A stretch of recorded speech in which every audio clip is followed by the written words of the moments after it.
Okay. Go. Okay, please welcome Daniel Domscheit Berg, who is going to talk about, it's called Beyond Our Own Noses, your presentation. Yes. Yes, there you go.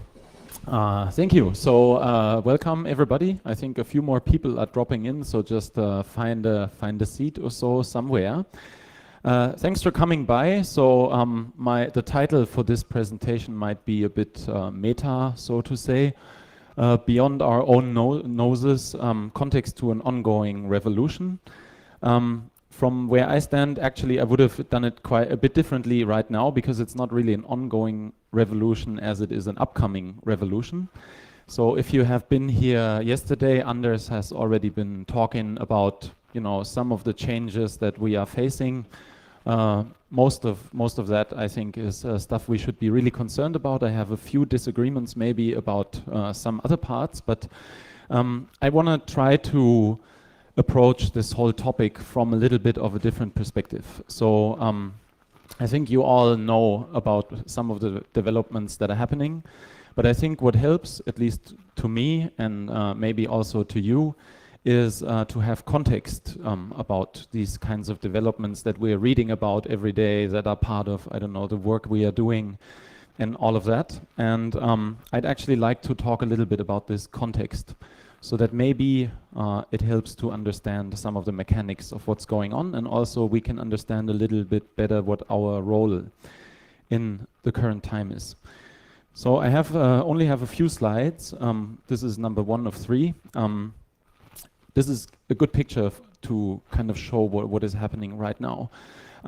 It's a picture that was taken when the railroad was introduced, and it is this desperate guy on the horse that is trying to catch up with the railroad. And it shows a lot of things that we should be concerned about today, and most of all, it is change that is happening. And this is a revolution because it is turning things upside down. It's not just changing things a little bit, but I want to show you in the course of this presentation that we are actually, let's say, facing a revolution in society that is really going to change the way that we live, the way our society is working. And I believe that is a good thing. So maybe similar disclaimer to Anders, I'm an optimist. I love technology, and I think a lot of this can solve so many problems that we are seeing today. And I think it is our responsibility to make sure it's solving these problems and not just adding new ones. So, but we're going to get to that. So most of the slides will look like this, so you're not distracted, and I'll try to catch you or capture you in a story about all of that. So let's begin maybe with the most generic statement I want to make, and this is a statement about evolution. So in order to understand what's going on today, it might help to think about the following. It took about 2 billion years in the course of the evolution on this planet to create life. And within these 2 billion years, it's about 6 million years that it took in order to create the hominid, so the human ape, which is the basis for what we are today. And then it's another 100,000 years roundabout that it took to create human life as we know it today. That's what we are out of that development. So this is how biological evolution works. And it's similar if you look at technological evolution, for example. There's a similar pattern. So it's maybe 10,000 years that we are speaking about for the agricultural revolution. Then it's around 400 years for the scientific revolution. And then it's another 150 years, for example, for the first industrial revolution. Now, why does that matter? It matters because it shows us that there's kind of an underlying pattern in how things change. And that is that the time frames in which change are happening are becoming shorter. And when we are speaking about what's going on today in a little bit, this time frame that we are facing is this is a serious challenge for us today. We are not built neither biologically, nor do we have systems in society, let's say political systems, for example, to cope with this accelerated speed in which new things coming up are disrupting society or are changing things around us, and we have to find a strategy to deal with this. But let's stick with this first industrial revolution for a second, because I think this is also a very important concept. So this slide, number 2 of 3, is actually showing something about industrial revolutions.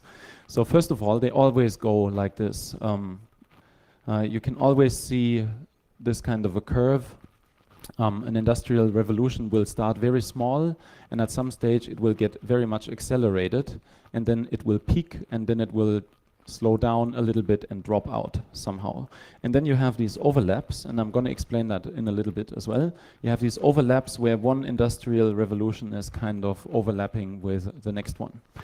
Now, what is an industrial revolution?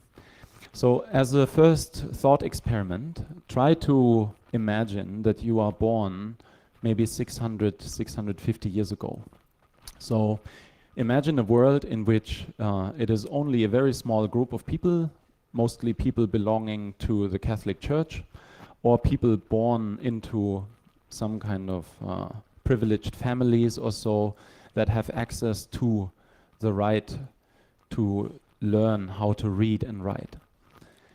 And then suddenly, 600 years ago, roundabout, some kilometers south from here in Mainz, a guy has this crazy idea of building a machine that could print books, and that would take the privilege of creating books out of the hands of very few people.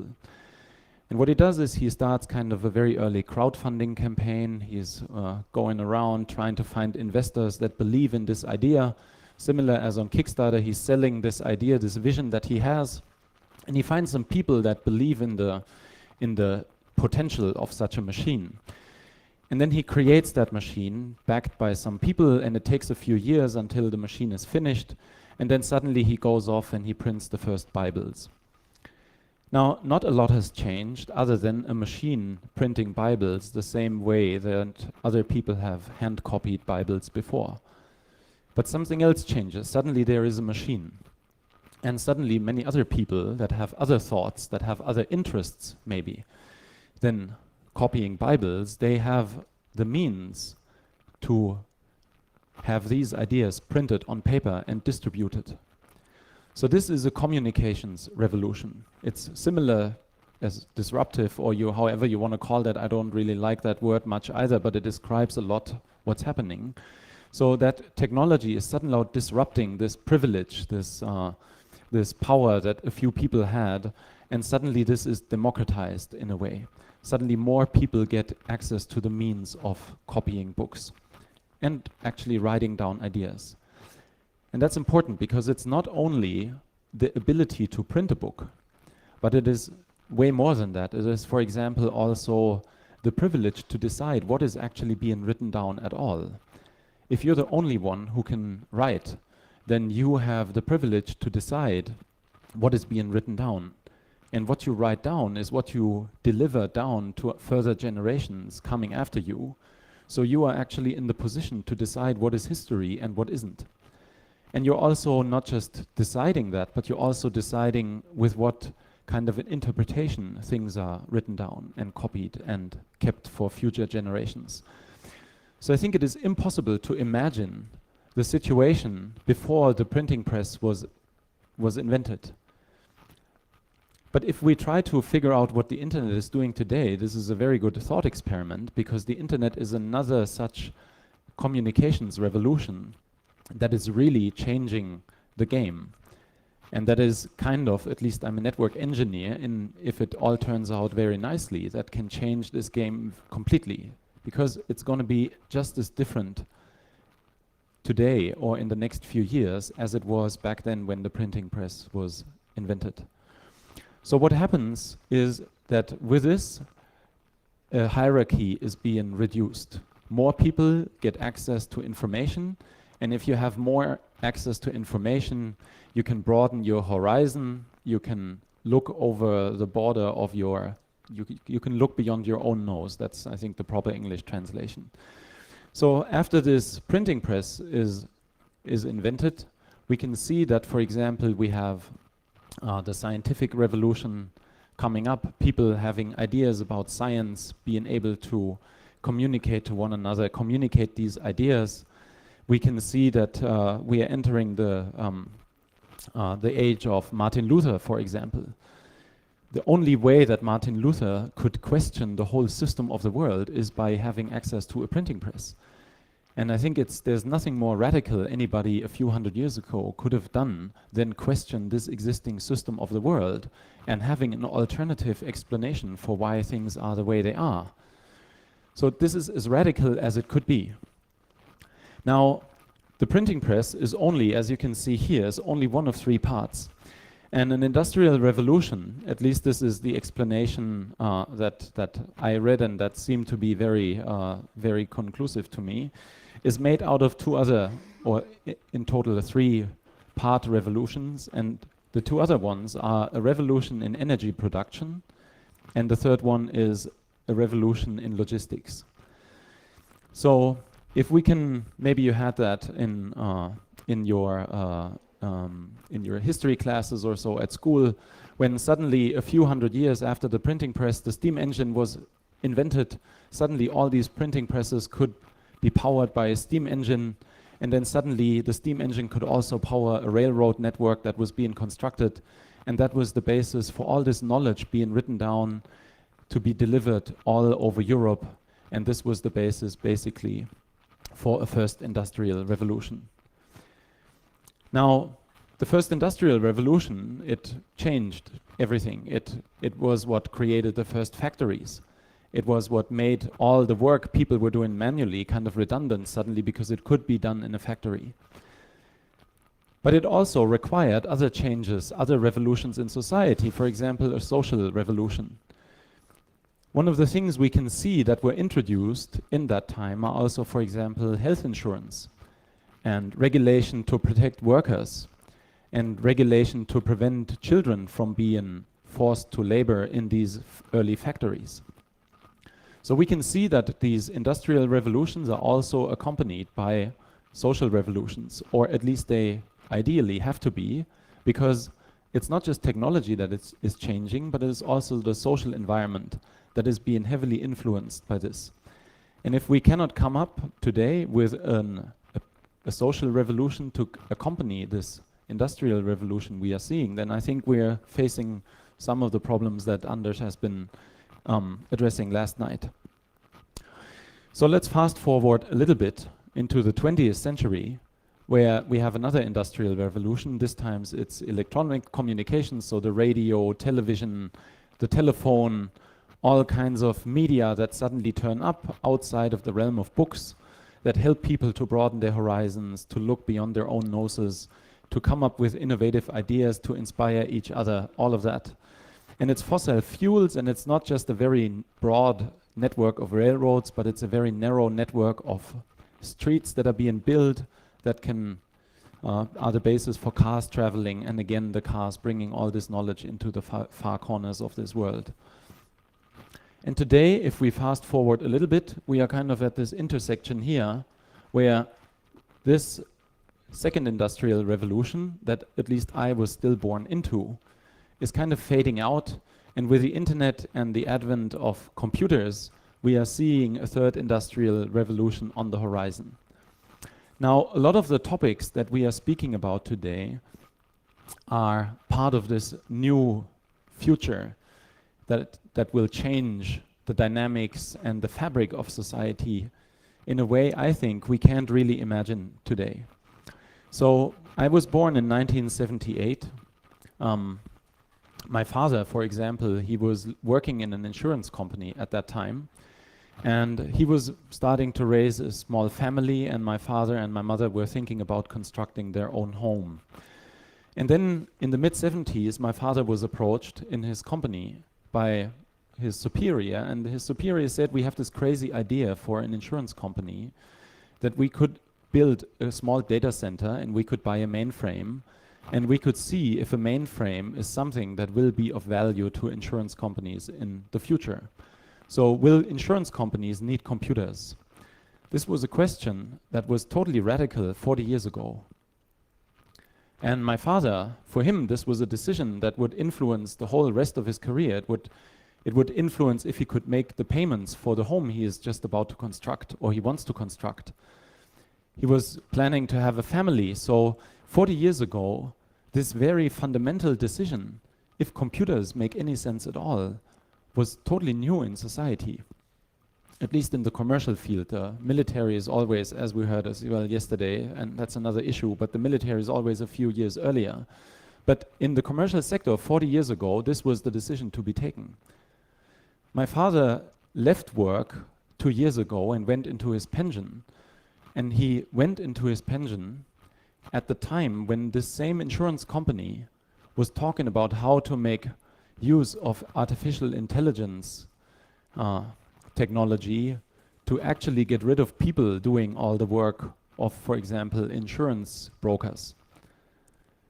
So within this one period of a working life, a major step forward has been done. It has changed so radically that the world my father knew when he went into this company is not the world anymore that my father faced when he left that same company. And that's something I'd like to, I have this one graph, it might be from Gartner, I'm not entirely sure, might be some other analysts, but it's helping us to understand this kind of a situation. So what you can see here in these lines, I hope you can even see that, the screen might be a bit small, but what we can see here is this is a timeline from 1900 up to sometime today, or even in the future. The green bar here is the life expectancy of people. And all these lines present various technologies that have been introduced into society and the time frame it takes until they are adapted in more than 90% of all the households. So if you were born in 1903 and you were born in a time when the telephone was introduced, then until the telephone has reached 90% of all the households, 73 years went by. This is more than the life expectancy at that time. So people at that time had more than one lifetime to adapt to the new technology of the telephone, which really makes a complete difference if you have a telephone compared to not having a telephone. But the more we look over here, the more these lines go into a vertical. Now, another thought experiment maybe, at least I can remember, I'm not sure for some of you, but try to remember how your life was before you had a smartphone. Not only a mobile phone, but a smartphone that is offering all these other channels, just not a telephone. Imagine what life at work was like and also what life in your personal realm was like. It's a complete game changer. The way we communicate, the way we organize with one another, the way we are reachable, and what that all means for our private lives, for our working environments, and all of that, it has been completely turned upside down by this one technology presented in a smartphone. The smartphone is somewhere here, so it started in 2007. It's this line. It's just a vertical. It went from 2010 to maybe 2012 or so. It took 2, 3, 4 years, something like that, in order to reach 90% of all the households in the United States. So I have to say that this is not true for the third world, and it's not true for other parts of our world, but it is true for what we call the developed world and, let's say, the reality we all are living in. So this is one disruptive, very disruptive technology that is changing everything for us. And we had a few years, less than one handful of years, to adapt to this. And it's not going to be the last one, but there's going to be many other things that are going to be adapted so fast that we actually we have a real challenge in order to cope with this. And that's something we have to deal with, and we have to come up with strategies to do that. And I think the first thing is that we have to realize that it is kind of our responsibility in our time to deal with this. And it's not just our generation, but it is, to me at least, especially this community, because most of us, we understand that, in contrast to my parents, for example, or all kinds of other people I'm speaking to that have no clue about technology and that don't know what is coming for them. So I think we have a bit of a special special kind of responsibility here. But I'll get back to that a little bit, in a little bit. So I mentioned I was born in 1978. I got my first, let's say, technical environment sometime in the mid-80s. So I'm not sure, do you know Fischertechnik up here in Denmark? Yeah? So I was a Fischertechnik kid when I was in elementary school. I had lots of Fischertechnik and I was building conveyor belt systems in my room at home. And if you had asked me in the time of my elementary school what my future was like and why I go to school, why I am eager to learn, then I would have told you that conveyor belt systems are the future. That's actually what I was trying to tell my parents all day long. I was not just the technician of these conveyor belts, but I was also the salesman trying to tell my parents that if they give me permission to build more conveyor belts around the house, that it could really ease their lives and that they could really benefit from this technology in a way they can't even imagine. So I was doing this, let's say, mechanical work, engineering work for most of my early childhood, and then suddenly in 1986, at the age of 8, I was very privileged to be awarded a Commodore C64 for my birthday. So my father, who was in computers, as I told you, he taught me how to program in BASIC. And then suddenly, for a few years, I dove into this world of BASIC. I was in my elementary school only one of 5 kids in the whole school who had seen a computer at that stage and who had access to a computer. And I started to program, and then suddenly, at the age of 10 in 1988, for Christmas, I received Fischertechnik Computing. Not sure if you remember that. It was a robot arm that you could build that had an interface to the Commodore C64. So as a 10-year-old kid, growing up in a very rural area where only 5 other friends of mine had the possibility to even use a computer, I was sitting in my room and I had built a robot that I could program and that I could employ at the conveyor belt. And it took about half a year to program that robot before I realized that I had lost my job.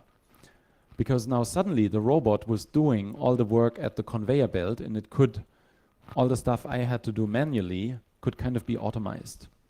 Now, looking back, naturally this is a bit of a romanticism that I have here, but I think there's a bit of a lesson in this early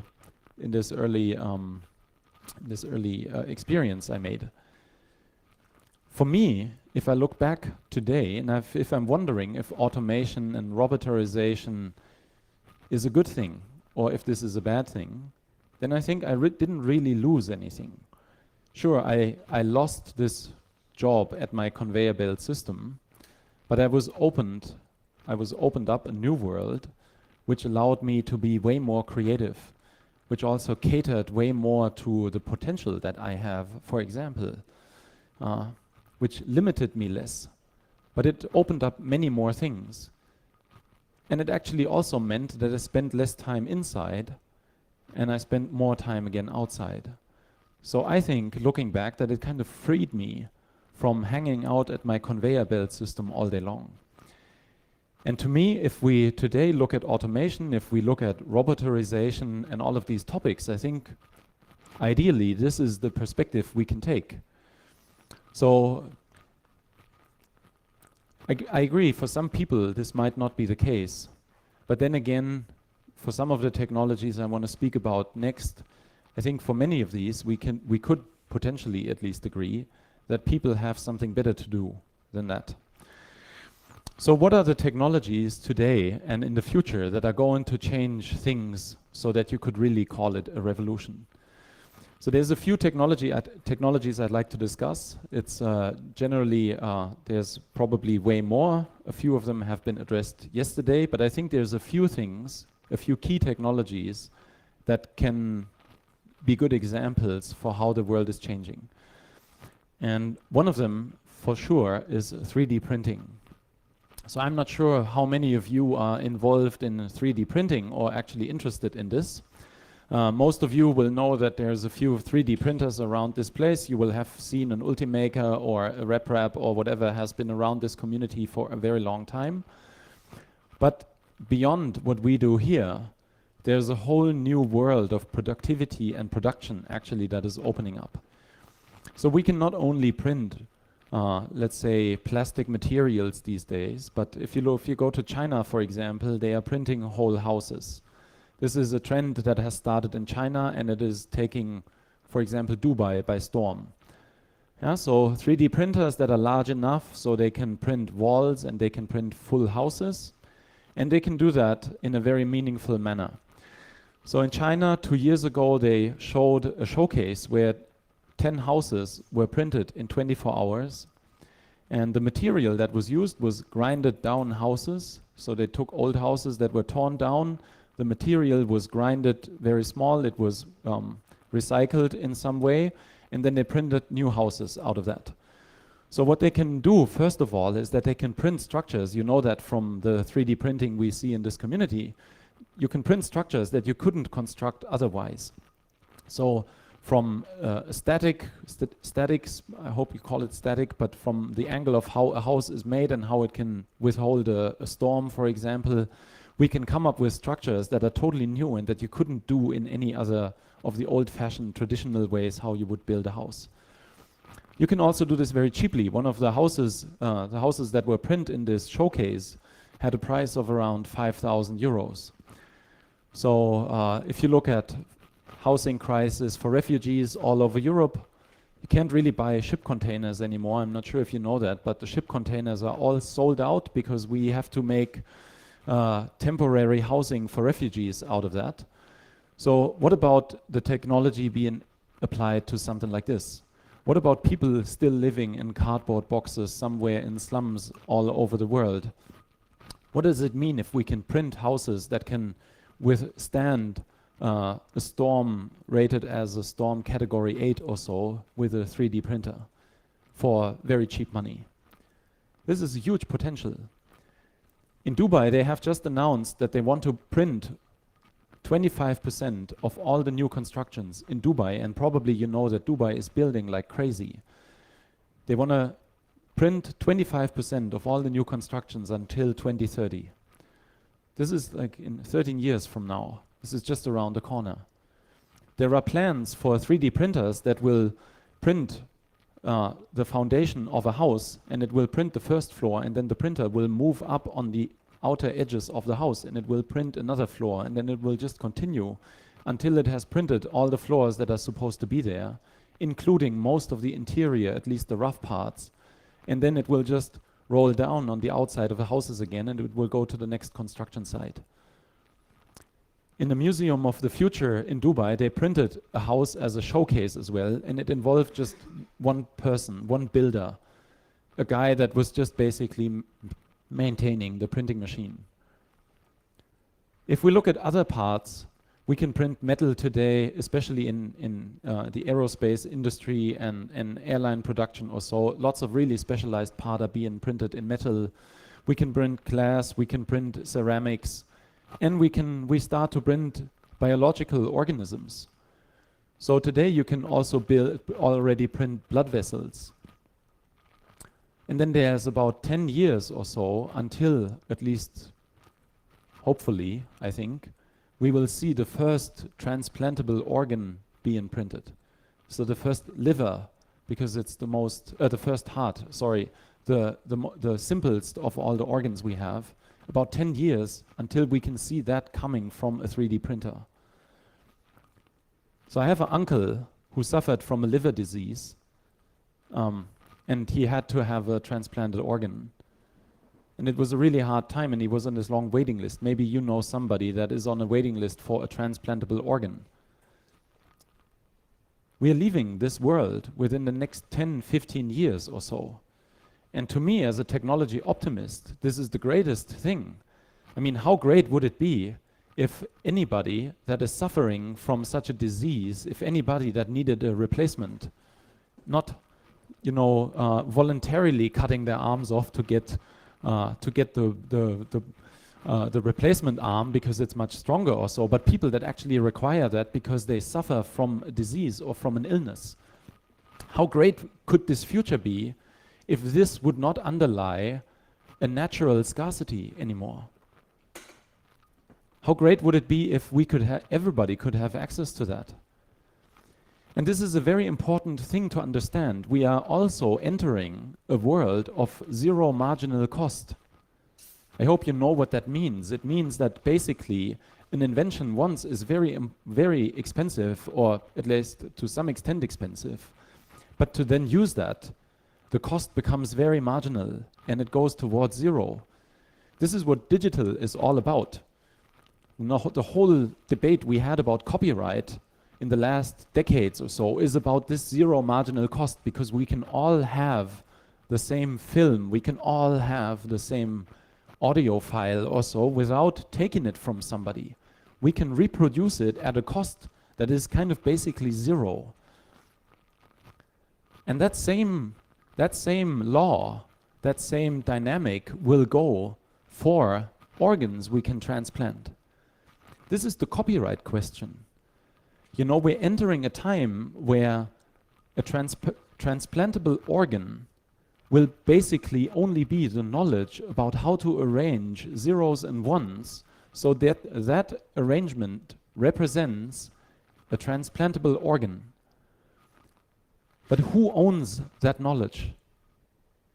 What do we as a society actually see who should be owning that? Would we agree that there should be something like a non-natural scarcity, an artificial scarcity, just because somebody comes up with a patent for that? Or just because somebody decides that they keep this knowledge to themselves without opening it up so that everybody could use it? And the copyright debate is one of the best examples for a complete failure in our generation. We're still in Germany, we had a debate about Leistungsschutzrecht, that's what you called it. It was a few media companies, the ones that actually should be having that kind of a discussion, push this kind of discussion into the realm of the public. That's what the media is supposed to do. Confront us with topics that are important. These companies were arguing with Google because Google News was showing an excerpt of the news stories, and they said, oh, you're taking the value from our news story and you're not giving us money for that. So now we have a few media companies that have actually successfully been excluded from Google News. I don't even on a economic level don't even see how that makes sense, you know, to go out there, because that is what is attracting people to read your news stories. But then again, this is the ground on which we are having a copyright debate in Germany. We're arguing about bits and pieces of a news story, where on the horizon we can already see that copyright will be a matter of life and death.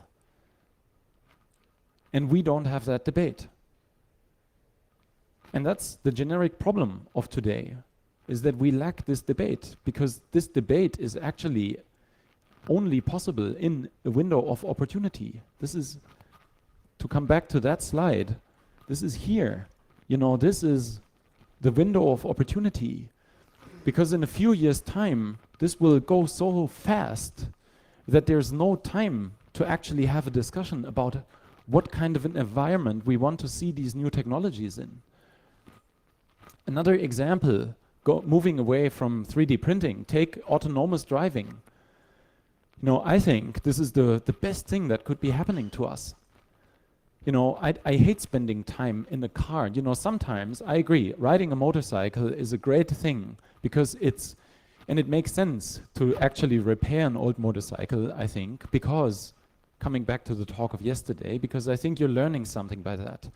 And you are actually doing something that challenges your skill or so. And you're not sitting on a couch watching a stupid TV channel or so, but you're doing something where you learn something, where you broaden your horizon, and all of that, I think, is inherently positive. But it is not necessarily something that I would wish for everybody to do because it's mandatory. And the same goes for driving. I spent some time here in the Nordic area, and I spent a lot of time on ferries. Not sure if you've been on a ferry with lots of truck drivers. You know, these are all people that are really suffering from the job that they have. They are super stressed out. You know, these are not people that worry about something like the work-life balance or so, which at least in some industries is a luxury thing we can talk about. These are people that are so stressed out that they come on the ferry and they will be on the ferry for a few hours and they sit there drinking Red Bull, where everybody is wondering, why the hell would you drink an energy drink if you're stuck on a ferry? But it is because they cannot get out of this stress. They know by the time they arrive, they might be too late. They might be again catched up in a traffic jam or something like this, and there will be somebody waiting, and they are the weakest link in this whole chain. And they're not even getting paid well for this. So what could be better than freeing these people of this kind of a work? Now, I agree. Some people might be doing this because they like that, but I think this is a very small amount of people for whom this is a total fulfillment, and this is the dream that they've always wanted to live or so. And that's just the part of, what does this work do to people? We're not even speaking about the security of this. So I agree, we have a problem that it's too easy these days to mess with cars that have a lot of computers built into them. But this is a problem, I think, that will kind of be solved over time. At least I'm fairly positive that we will see a technology that is way more advanced than what we see today. But how great would it be if we had a world in which mobility was not, first of all, attached to the fact that I can afford a car?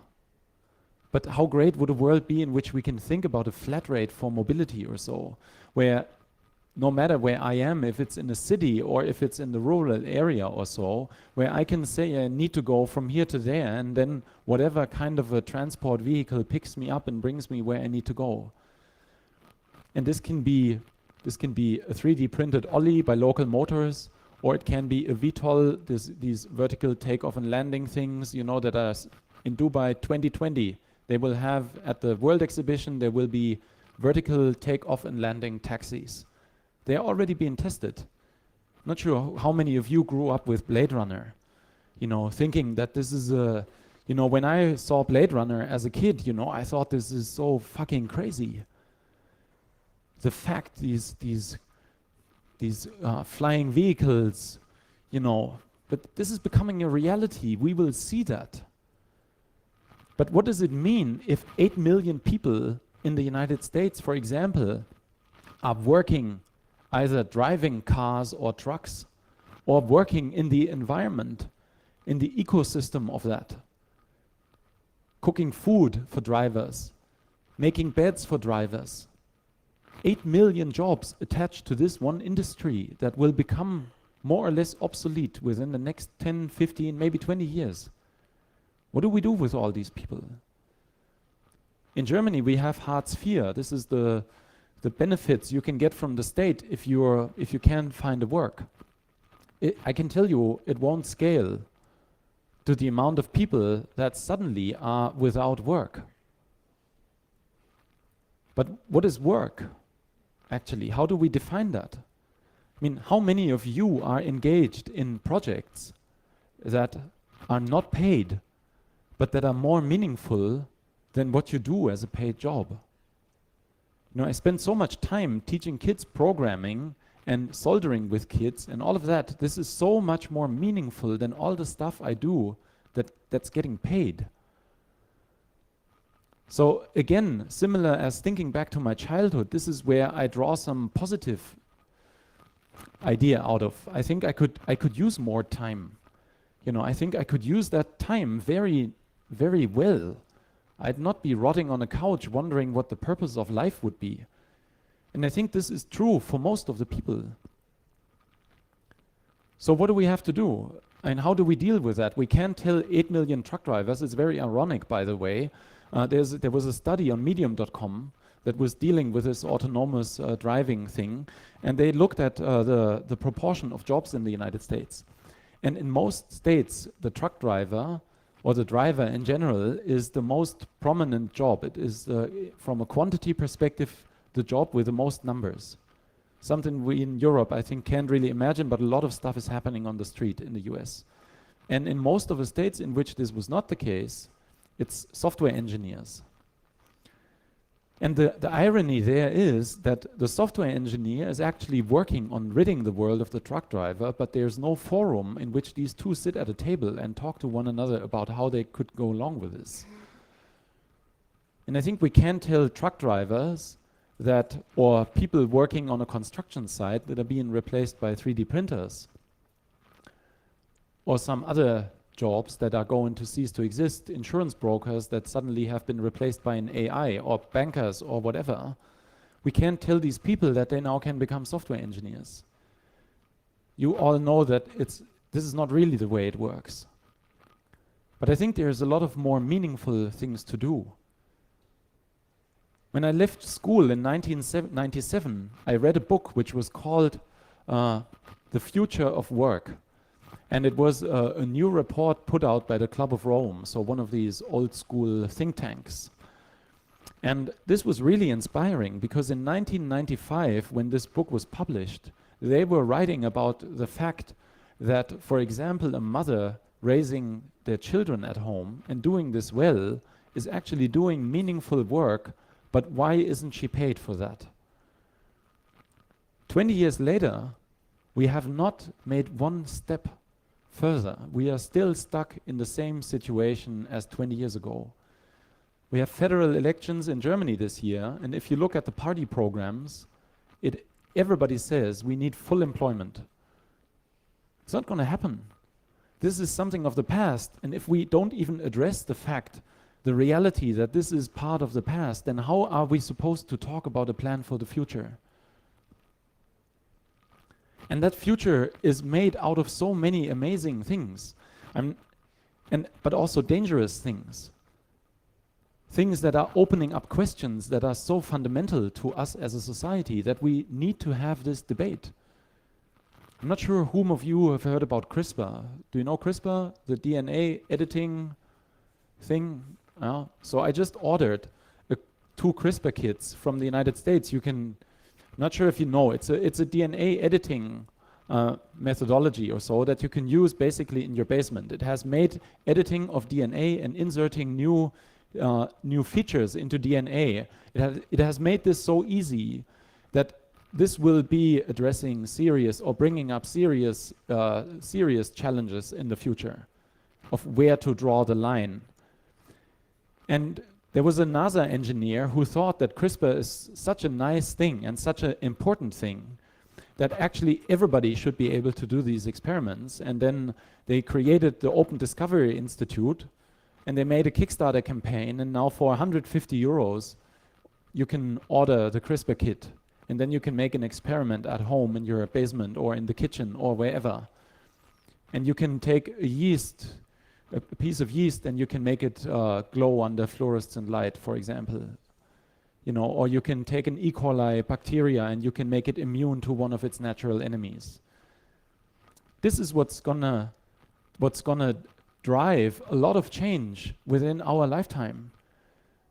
This is also digital, because you can now go on lots of different websites that offer some kind of a cloud computing environment that allows you to sequence DNA, that allows you to calculate all these things, and to make all kinds of things that usually were only accessible to a scientific community or so. Everybody can do that these days. And what in 5 years, 10 years or so? This is all digital stuff. This is the fact that, coming back to what I said earlier, the fact that we are reducing the entry level to knowledge so radically with the internet.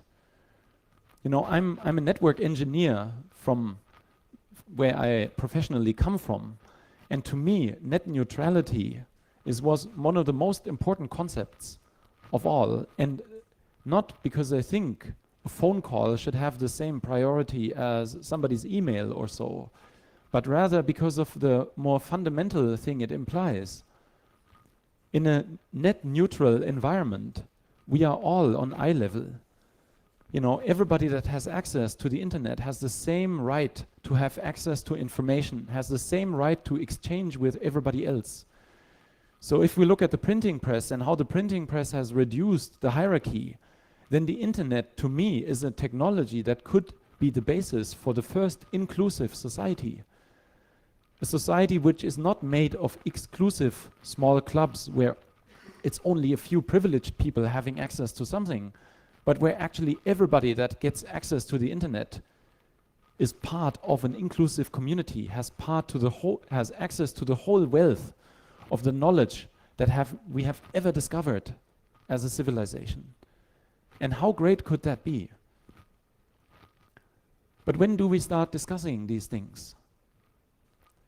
When do we, as this community here, find a way how we actually push these topics into the political system, for example, into the public sphere?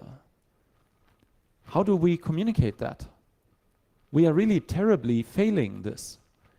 What I'm telling you here, for most of you, probably is not really something new. But we lack a strategy as the people building this new world of how we actually make sure that the ones making the rules, that they actually listen to us, that they actually know about what's coming. There are so many of these very fundamental challenges, and we have no idea how to address that. The artificial intelligence field, for example, is yet another of these things. Classically, computers, work as the left side of the brain. Their computers are very good in making mathematical operations, in interpreting symbols, same as if you read a book. You read sentences and the computer can do the same thing and it can understand what is there and it can execute something based on that. That's what computers are today. But this is only one half of the brain. The right side of the brain is more for the creative part. It is what reads between the lines rather than along the lines.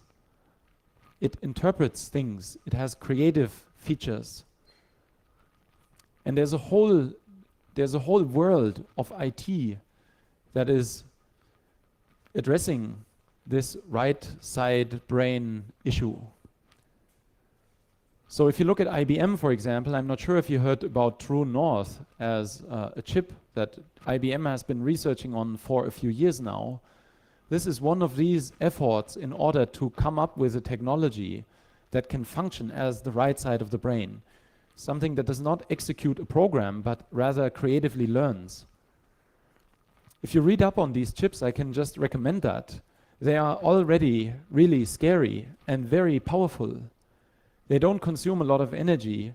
A single chip, one of these True North chips, it can process around 1500 frames per second. So that's maybe 50 surveillance cameras that one of these chips can already process and learn from these feeds it is getting about what is a car and what is a human and what is a bike. And it won't understand the meaning of these three things, but it can differentiate between them. And it can spot patterns, it can interpret what it is seeing.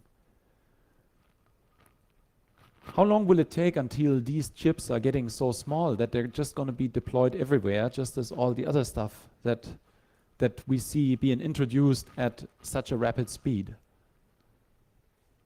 This opens up lots of great possibilities.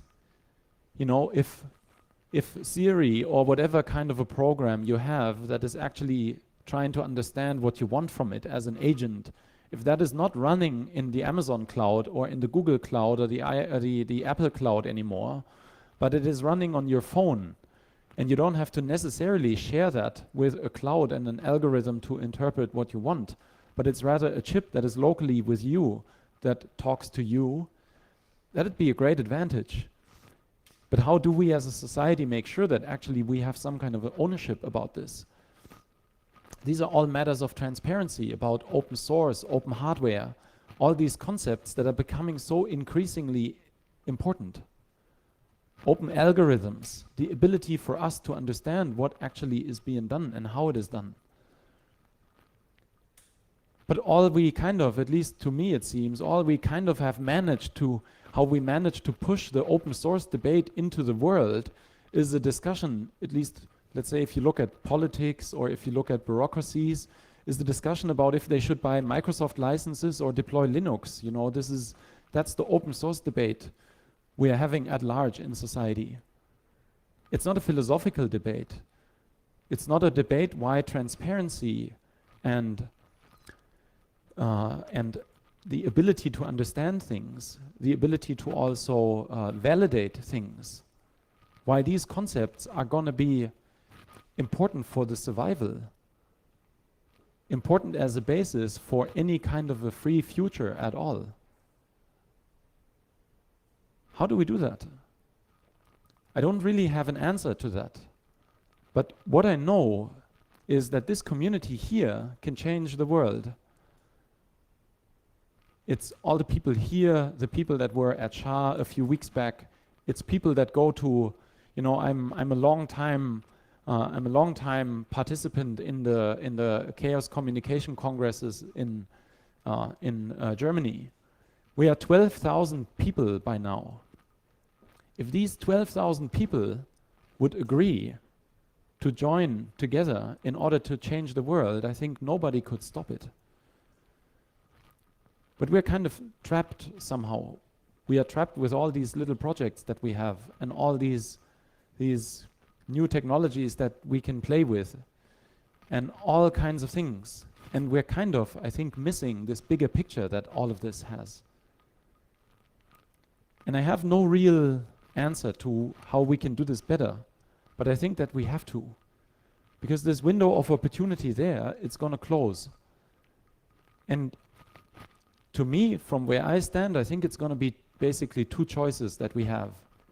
It can either be a world where everybody can get a transplantable organ if they need one, where we all have access to technologies that can free us of work we don't want to do, which can distribute the wealth that we are creating in a completely new way.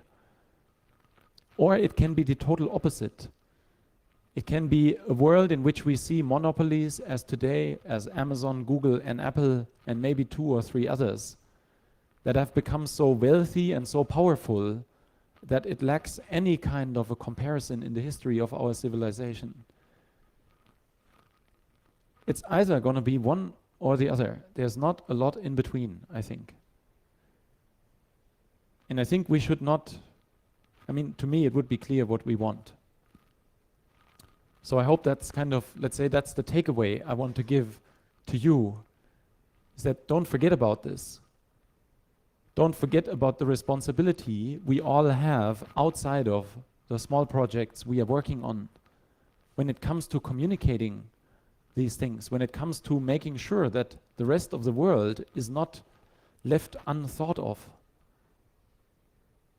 I know how to defend myself, at least to some extent, from monopolies, but it doesn't go for my mother and for most of the other people I know outside of this community. So we must not forget about them. And we must not forget that it is us, it is this community, because we are the people that understand that has the responsibility to address that. Because otherwise, I think nobody else will do it. So that said, I think time is also running out. I thank you for your attention, for coming here rather than spending time somewhere else on the field. And I don't know if you have questions, I'm still around at this large tent there, or we can do maybe a few questions until the next speaker is up. So thanks a lot and enjoy the rest of Bornhack.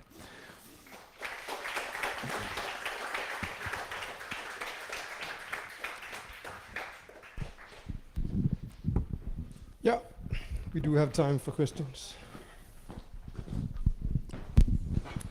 Hi, thank you for your talk, and I do agree with you that it's a massive, big problem on how do we reach a consensus on organizing and strategizing in participating in this development of technology. And I think that an important part of it, of assessing, of participating in this development, is assessing the effects, both good and bad, that they have on society, theorizing them maybe. But the effects are different. The technology happens in different contexts, in different societies at different level of the same society, politics, human relations, and so on. And also, we use concepts that were used in the past, but they keep getting redefined as we speak. So, and I'm not sure that everyone understands the way these concepts are moving, or like the dynamics of them in the technological context. For example, we still talk about consumers in the big data society, when in fact there's a kind of presumption going on over there, and we still have consumers' rights, whereas prosumers' rights would be more important for me to talk about. Now, my question is basically, how can we assess the effects of technological development with concepts that are grounded in history, with the basis that is still relevant, but are constantly changing? Presumption is one, identity creation is another. So to kind of get a consensus of how can we strategize further. So the question is how we can organize? Using concepts grounded in history, but changing. Prosumers are grounded in something? Well, I don't really have an answer to that. You know, I'm with this basically just as helpless as everybody else. So I think, I mean, we're very far away from speaking about prosumer rights, for example. We don't even have consumer rights that are even adequate, remotely adequate to the world we are living in. You know, you can still buy a phone or anything else, and it has all the terms of service printed in caps lock, and it's 100 pages long, and nobody thought about changing the regulations so that this is not allowed anymore. So I think we are very far away from there.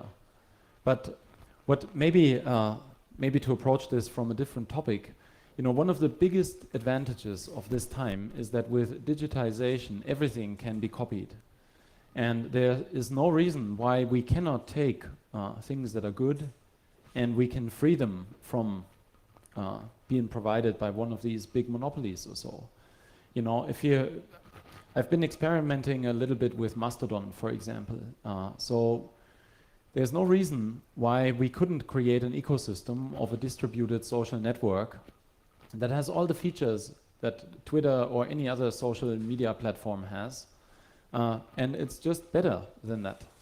There's no way why that couldn't happen. The only thing we have to do is move the users and break this network effect that we see. With that, we could create something that is underlying totally new rules without worrying about how to change the old rules to some extent. So I think this is also an opportunity there, because we can create new ecosystems. We can learn from what works and what people want and what people accept and what they don't accept. And then we can just copy it and into a new thing, get rid of all the disadvantages and solve the problem like that. But this also means, Mastodon is a good example again there, that we need to move users and that we need to get out of the dark corner where nobody heard of this project. So it's a communication problem again. And it's a bit this problem of the network effect. But I think this is something that could be done if we just communicate better. If we also educate people better about why they shouldn't stick with a large company that is using all of their data. So I know it's not really an answer to your question, but I think we can just create new rules. None of this is the second law of thermodynamics. You know, nothing in the laws of nature says that Facebook has to have all the data. It's a man-made problem.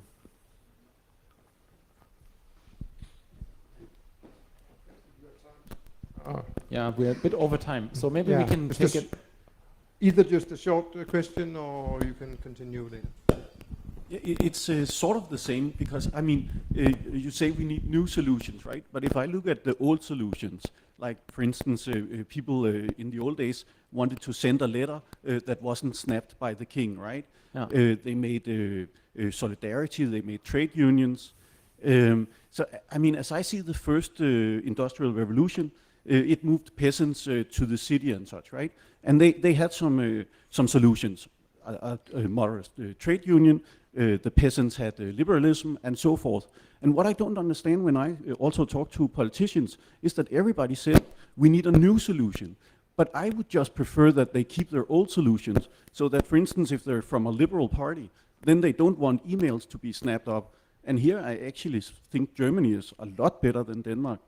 But why don't people look at the old solutions and then just maybe try to twist it also? Well, I'm not entirely sure. I agree. Some of these old solutions could probably be adapted to the new reality or so. But I'm not sure if that goes for everything that is coming our way. And I think actually there were some efforts in Germany where we were trying to adapt the Telemediengesetz, so the law about media, to new media or so, and it doesn't really work. So I agree. You can get some insight from there, and you can draw some inspiration from there. But I would prefer if for some parts we spoke about a green field rather than brown field, which we are trying to to adapt to this new stuff. But it's basically the same all over again. I agree, and there's a lot of lessons to learn, but that requires that you understand a new thing, and that doesn't really happen very often. So. Okay, so I think time is up, and I'll still be around. I mean, you find me on the campsite if you want to discuss. Thanks, and have a nice camp. Thanks a lot.